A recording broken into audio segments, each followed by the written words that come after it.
BNP পরিবার ছিল। আমার স্বামীর একটাই অপরাধ ছিল, সে বিএনপি করছে। আমার আর বলার কি আছে, আমরা বলতে বলতে এ পর্যন্ত আসছি।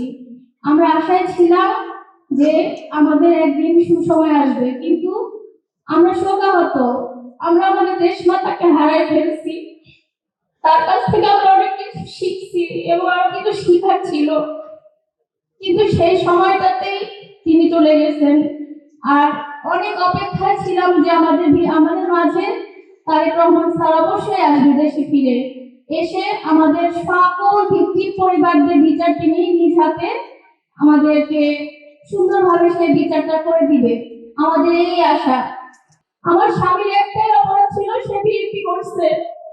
আমার একটাই তার অপরাধ ছিল, সে খুন এবং যারা অসহায় মুহূর্ত তাদের নিয়ে কাজ করতো। জনাব তারেক রহমান স্যারের নির্দেশে সে হেলথের একজন সদস্য ছিল, তার সাথে সুমন ভাই, মিঠুন ভাই সবাই ছিল। কোকো ও শিয়া বাটারের ইউনিক কম্বিনেশনে তৈরি Natura expert care body lotion স্কিনের ড্যামেজ হিল করে, ত্বক রাখে সফট ও ময়েশ্চারাইজ। লুকিয়ে আর কতদিন, বাই বাই ড্যামেজ স্কিন। কিন্তু আজকে তার পরিবারে অসহায় হয়ে গেছে, এই ভিকটিম পরিবার হয়ে গেছে। তাকে এমন ভাবে মারা হয়েছে যেভাবে বলাটা যায়। তাকে রাতে উঠে দেওয়া হয়েছে। রাজের এই সাই যাবে, সে আসছে এবং যিনি আওয়ামী লীগ সন্ত্রাসীরা এসে তাকে ধরে নিয়ে যে বলতেছে যে থানায় নিয়ে যাচ্ছি। আমাদেরকে গুলি মুখে রেখে দিতে বলছে, তোরা একটা কথা বলি তোদেরকে সব শেষ করে দেবো।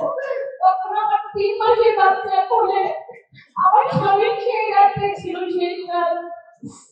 পরের দিন সকাল 7টা বাজে আমরা তার লাশ কর্মগুলি নদীতে পাই। তাকে আমার ভালো অত্যাচার করা হয়েছে, কোনো অস্তিত্ব ছিল না। 8টা বছর ধরে আমি 3টে সন্তান নিয়ে জীবন যুদ্ধ করতেছি, কিন্তু আমি নিরাশ হইনি, কারণ আমার পাশে বিএনপি পরিবার ছিল, এমসেল ছিল।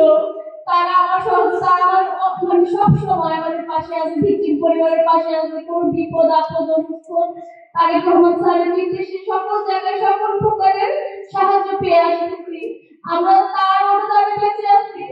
কিন্তু আমার একটা ব্যক্তিগত একটা অনুভবের কথা বলতেছি। আমি যখন আমার স্বামী মারা যায়, তখন আমাদের বাবা যখন খালেদা জিয়া আমাকে তিনি কখন আসবে আমি অপেক্ষা ছিলাম, তাকে একটু জড়ায় ধরবো। তিনি আসছে, এসে আমাকে অনেকক্ষণ জড়ায় ধরে আসলো। আমি সেই স্মৃতি কখনো ভুলতে পারবো না।